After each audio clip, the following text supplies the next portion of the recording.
So why are you taking stats? Usually I would say it's required, but I guess if I don't want to sound like a slacker, it's because I want to use math to find out if something's true or not. That is an interesting reason. I guess it does allow us to figure out if there are differences between groups, like if a treatment really works or not. Yes. For example, if t-tests are one way to test to see if there's a difference between groups. Right. All inferential stats do this, but independent sample t-test is a specific test that allows us to find out if there are differences between two groups. Okay, so what exactly is a t-statistic? The t-statistic measures the difference between a data point and a population mean in terms of standard errors. Wait. Measuring distance in terms of standard error? That sounds like z-score. T-scores are very much like z-scores, but we're using standard error as the unit of measurement instead of the standard deviation. Isn't standard error a type of standard deviation? Isn't the standard deviation of a sampling distribution? What the what? Back it on up. What is a sampling distribution? Is that the same thing as a sample? Oh, you really have to know the sampling distribution before you can understand inferential tests. Well, you probably know what a sample is and what a population is, right? You're supposed to draw samples randomly from a greater population. Okay, good. Now imagine taking a random sample from a known population and computing the sample statistic like the mean. Imagine doing that again and again and again until you have a whole bunch of means. All of those means would constitute the sampling distribution of the mean. Oh, I get it. It's a distribution of a bunch of samples, or more precisely, the distribution of all possible samples from that population. Okay, so the standard error is the standard deviation of that sampling distribution of means. It's just a mouthful to say, so it's just easier to say standard error. So that's where the central limit theorem comes in, right?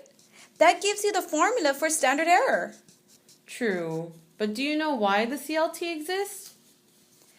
To give me more stuff to memorize? Just kidding. I know it must have something to do with this sampling distribution. Yes. The point of the CLT is that it would be nice to know the distribution of all possible samples of a particular population. But that would take a long time to simulate, no? By hand, yes. But mathematicians have figured out that there's a systematic relationship between the population and a sampling distribution of the mean. Oh yeah, I have the CLT memorized. But let me see if I can connect what with what I know with what you are telling me. I know the CLT says that 1, the shape of the sampling distribution is roughly normal, so no matter what the shape of the population is. 2, the mean of the sampling distribution is the same as the mean of the population. And 3, the standard error depends on the sample size. Specifically that the standard error is equal to the population's standard deviation, divided by the square root of the sample size. Whoa, impressive that you have that all memorized. But let's think about it more broadly. It seems that you're talking about shape, center, spread of the sampling distribution. Oh, right. That's an easier way to remember the 3 points. And it seems that all 3 talk about the relationship between the population and the sampling distribution, just like you said. But how does the t-test relate to all of this? Well, we don't always know the standard deviation of the population, so we can use an estimate of it that we created from the sample. When we do that, the sampling distribution isn't quite normal. It's almost normal. Its shape is a t-distribution instead. So that's where the t in t-test comes from. T for t-distribution. Yes, exactly. When conducting a t-test, we're interested in the differences of means. If the difference of sampled means is large, then there is a very low probability of getting such an extreme difference given that the null hypothesis is true. Oh, so I guess the null hypothesis of all t-tests is that the difference between means of the two groups is 0. That's just like saying the means are all equal. Is 0 the center of the sampling distribution then? Yes. So you want to know whether the difference between the two groups is close to 0 or far from 0. If the difference is close to 0, the two groups are very, very similar. Okay. So I can see that's why we need a t-statistic. If we are many standard errors away from 0, then our t-statistic is either very positive or very negative. Very extreme, as you put it. Right. That's where the third point of the CLT comes in. That's the standard error. That the standard error is the estimated standard deviation of the population divided by the square root of the sample. So, what is the standard error like if the sample size is huge? It would be very small.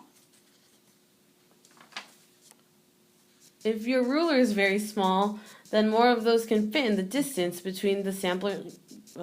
If your ruler is very small, then more of those can fit in the distance between the sample difference and 0. So a small standard error makes it seem like the sample is very far away from 0 relative to a big standard error.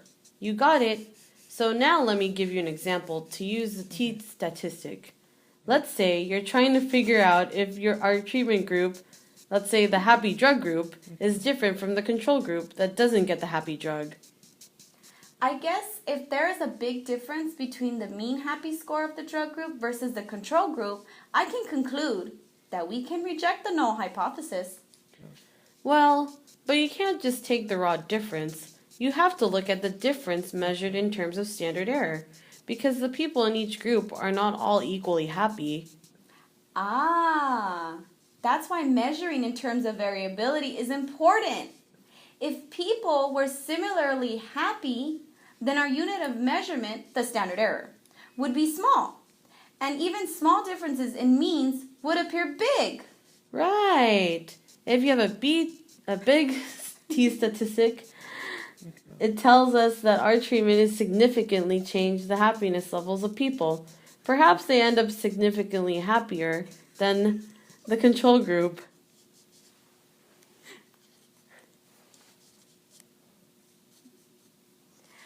But so far, we've only been discussing independent samples, t-tests, right? Where we're just interested in two different groups of people. All right. Oh, it's a within subjects or paired sample t-test because they are the same people. They just get tested 2 times. Okay. So if I were doing the happy drug test as a within subjects t-test, instead of comparing my happy drug group to my control group, I would compare the drug group's happiness scores before and after taking the drug, right? Yes, that's one way of doing a within subjects design. But if you look at the formula for t-statistics, for these 2 different t-tests, they are subtly different.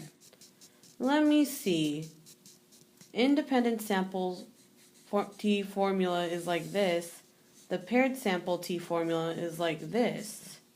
So here, for within subjects t-test, instead of just finding the means for the pre and post scores, as if they are separate groups, you find the mean of the differences. Oh man. So it's the mean of the differences versus the differences of 2 sample means?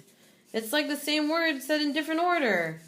Yes, but they mean different things once you switch the order of the words.